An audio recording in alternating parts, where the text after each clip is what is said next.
Assalamualaikum warahmatullahi wabarakatuh. Di sini saya Merafi Afandi dan ada teman-teman saya Tiara Amalia, Maulana, dan Jatrin Simulon. Di sini kami akan mendemonstrasikan tugas besar PBOL kami tentang aplikasi kasir yang menggunakan soket.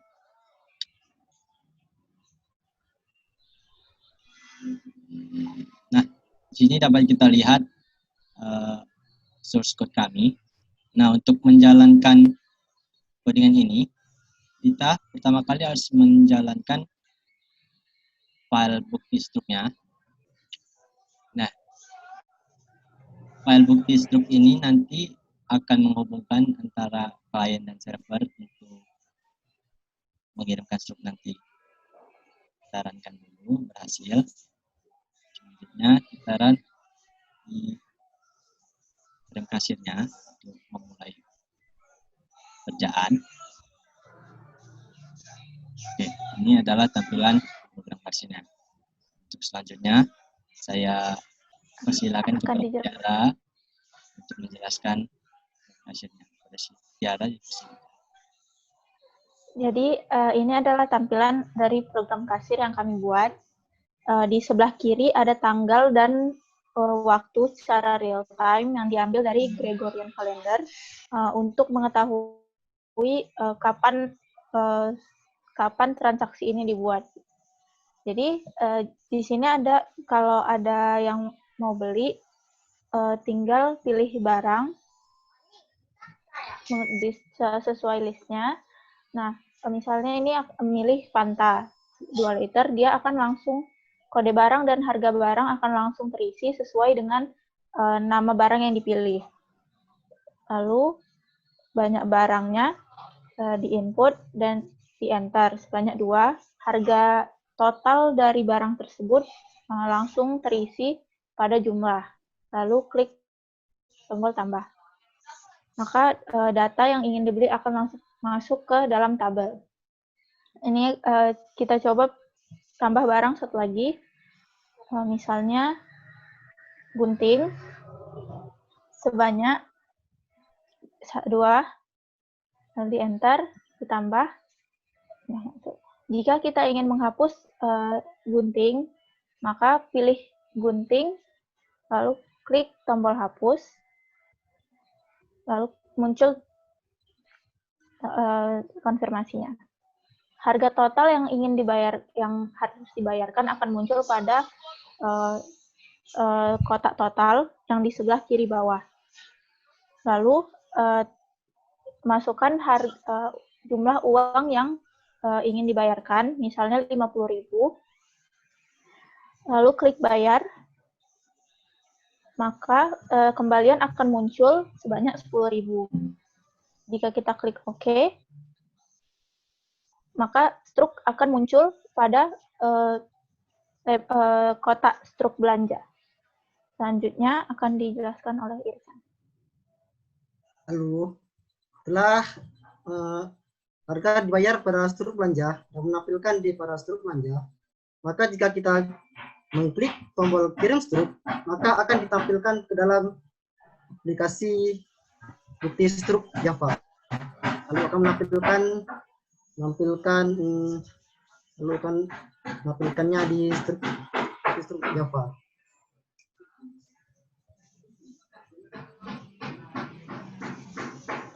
Lalu tampilan pada struk Java akan seperti ini. Ini kenapa seperti ini?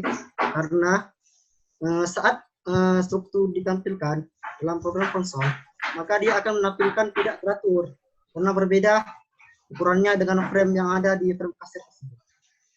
Lalu selanjutnya pada frame list barang akan dijelaskan oleh Delian.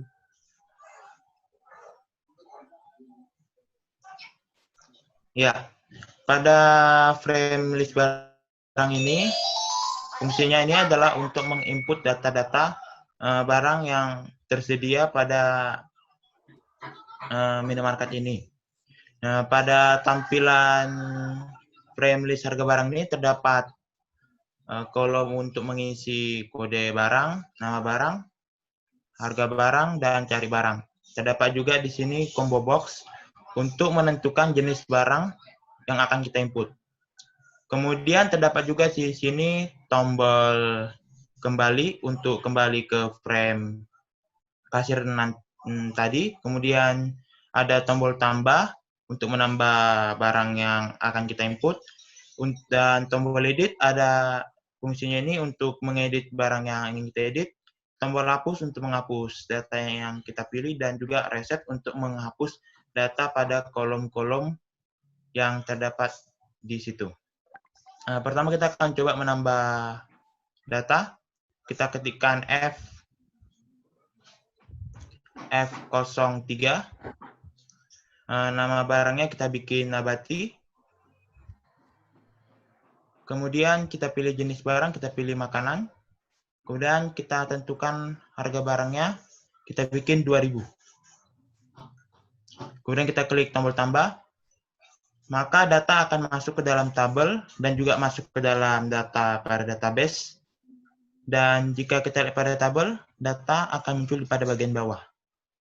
Kemudian jika kita yang mengedit data tersebut, kita tinggal klik data tersebut, kemudian kita klik tombol edit. Kita tentukan apa yang kita edit, kita akan edit nama barangnya. Kita buat nabati keju, kita tambahkan kata keju. Kemudian kita klik tombol edit, maka data tersebut akan teredit dan akan tampil pada tabel tersebut. Kemudian kita akan coba menghapus data. Kita klik data tersebut, kemudian kita klik tombol hapus,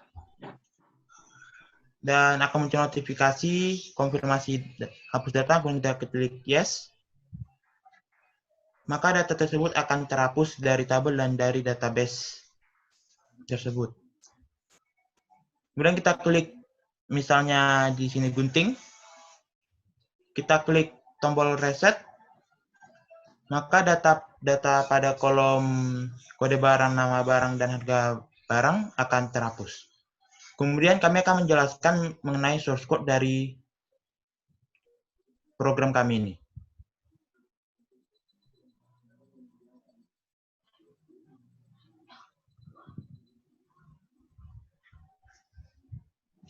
Ya, pada program frame kasir ini terdapat source code di sini. Jika dilihat di sini ada konstruktor. Kemudian jika ke bawah kita akan melihat ada metode real time untuk menampilkan waktu. Kemudian jika kita ke bawah ada public void tampil data. Di sini fungsinya untuk menampilkan data pada combo box di nama barang. Kemudian jika ke bawah terdapat metode reset. Di sini fungsinya ketika kita mereset, maka data-data pada kolom yang tersedia akan terhapus. Kemudian di detail barang, di sini saat kita memilih nama barang tadi, maka akan muncul kode barang dan harga barang di mana yang sebelumnya telah tersimpan di dalam database. Kemudian jika ke bawah ada metode masuk ke tabel. Ini fungsinya ketika kita menambahkan barang yang kita beli tadi, ketika kita menekan tombol tambah, maka data yang kita pilih tadi akan masuk ke dalam tabel list belanjaan. Kemudian jika ke bawah ini ada metode keluar dari tabel. Ini fungsinya ketika kita menghapus data tadi, maka list barang yang kita beli tadi akan terhapus. Di bawah juga ada public void jumlah, ini untuk menjumlahkan harga barang dikali dengan banyak barang. Ada total belanja, ini adalah jumlah dari seluruh belanjaan kita. Kemudian public void struct ini fungsinya untuk mengatur tampilan struk pada frame kasir tadi. Kemudian di bawahnya ada hitung kembalian, fungsinya untuk menghitung jumlah kembalian jika kita menginput banyak uang lebih dari yang harus dibayar. Kemudian ada kirim struk ini fungsinya untuk mengirim struk ke program bukti struk tadi. Ke bawah lagi. Nah, ini adalah action perform dari button-button yang tadi. Ini ada reset, ada untuk nama barang, ada untuk hapus, tombol bayar, dan juga struk. Kemudian kita pindah ke koneksi ke bukti struk, maksudnya, yang kemudian akan dijelaskan oleh Irsan. Lalu pada bukti struk ini terdapat metode pada soket, yaitu server soket dan objek server soket. Dan dalam kurung ini terdapat port yang berisi sesuai sama port yang dibuat untuk menghubungkannya antara server dan klien. Lalu pada server soket ini kita pasti menggunakan trik juga, yaitu metode run, while true try. Ini sebagai koneksi ke server dan menggunakan kelas-kelas pada server soket.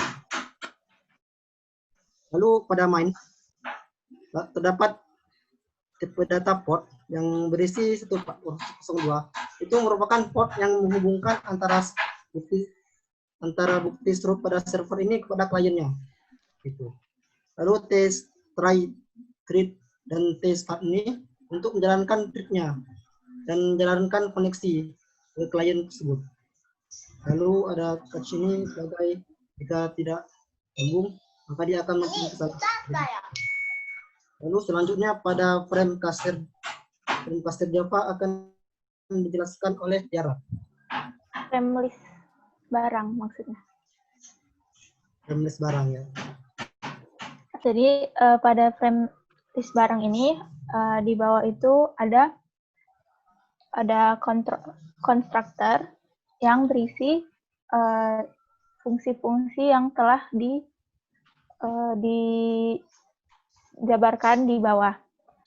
Di sini ada real time untuk menunjukkan waktu dan tanggal pada saat ini agar tercatat kapan saja transaksi itu dibuat. Di bawahnya ada atribut. Atribut itu adalah untuk mengatur nama-nama dari tabel yang ada di frame list barang. Seperti ada kode barang, nama barang, jenis barang, dan harga barang. Lalu ada tampil data yang untuk menampilkan data pada tabel yang datanya diambil dari database. Lalu di bawahnya ada reset untuk mereset isi dari inputan jika salah. Lalu ada insert data. Insert data itu adalah ketika untuk menambahkan barang pada inputan. Insert data akan dipakai dijalankan pada tombol tambah data. Lalu di bawahnya ada update data. Fungsi ini adalah untuk mengupdate data jika diedit dan akan dijalankan di tombol edit pada frame list barang. Lalu ada delete data. Delete data berfungsi untuk menghapus data dan akan dijalankan pada tombol hapus pada frame list barang.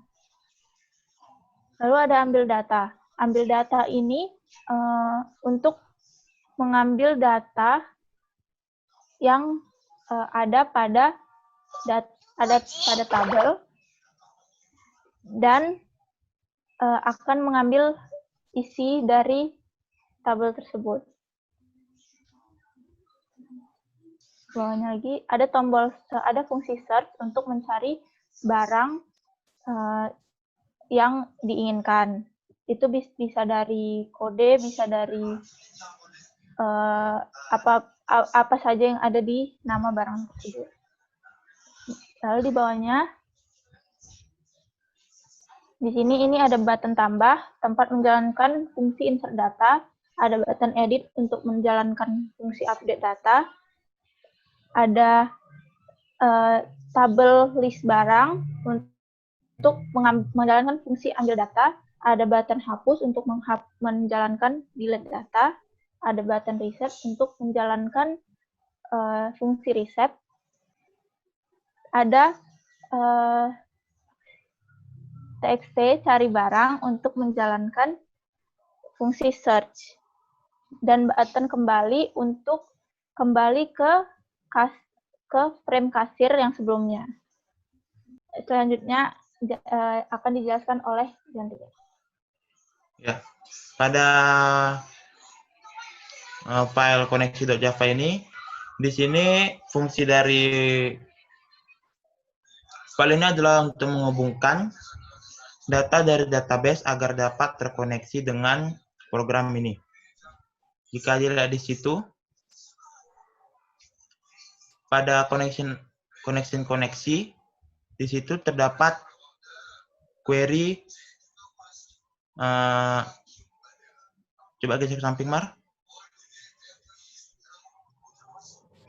Ya, di situ ada koneksi, ada link menuju database aplikasi.kasir. Jika di situ ya, dengan username root dan juga passwordnya kosong. Ya, sekian dari presentasi, demo, dan juga penjelasan mengenai source code dari tugas besar pemrograman berbasis objek lanjutan kelompok kami. Mohon maaf jika masih ada kekurangan pada proyek ini. Kiranya kekurangan ini dapat kami jadikan pembelajaran bagi kami untuk membuat program yang lebih baik lagi. Selamat siang dan terima kasih.